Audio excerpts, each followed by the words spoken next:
Okay, if you've clicked this video, then you're looking to review some elements that need to be in your conclusion as you wrap up your essay. This won't be a very long paragraph. You just need to include a few things as you tie things up for your reader. The first thing you want to do is refer back to your hook. Please note that you don't want to just repeat your hook, so you don't want to just copy and paste how you started your essay. And we'll look at an example of that in just a moment. Second thing is you may want to reiterate any important ideas. Here, though, you want to be careful. You don't want to just simply repeat ideas that have been previously stated in your essay. By doing this, you might insult the reader. So when you reiterate ideas, you might want to add a final thought about the topic. And I'll show you as I included one in the example. Finally, you want to leave a final universal thought for your reader. You want to leave them thinking. You want to have an idea or a statement that will apply to him or her specifically. So let's take a quick look at what a conclusion might look like. First of all, I up here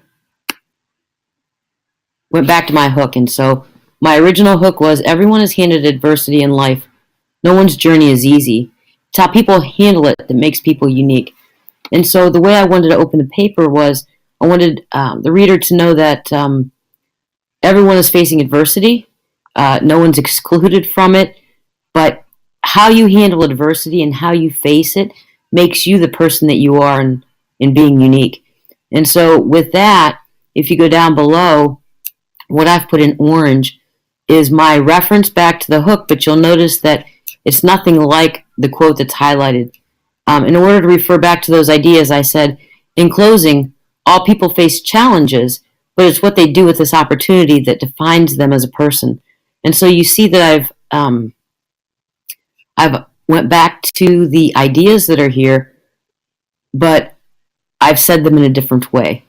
The second thing is reiterate any important ideas. And so you don't see me going up into my essay and talking specifically about anything that I have previously stated in the paper, but I did want to note for the reader, I said, while authors often highlight this in works of fiction, this idea is not limited to literature. So I wanted them to know, after I restated about challenges and opportunities, I wanted to kind of tie my paper together by noting that the information that I've previously put in my essay refers to, in my case with this paper, it was works of fiction.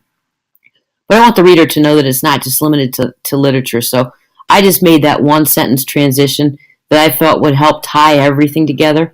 And finally, I want to leave a final universal thought for the reader. I want to leave them thinking. I want to leave something that will apply to him or her. And so the universal thought that I left for them is, therefore, it might be best to rethink the term adversity.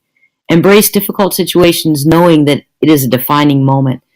And so with this, whether they've read the texts or not, they are going to face adversity. And so I want them to think about the fact that maybe they want to see it as an opportunity instead of a negative in their life. And so I made this thought for them to think about as they walk away from my paper. These are the elements that go in a conclusion. As you can tell, it's not very long. So if you would, please go back to your paper and take a look at what you have put in there.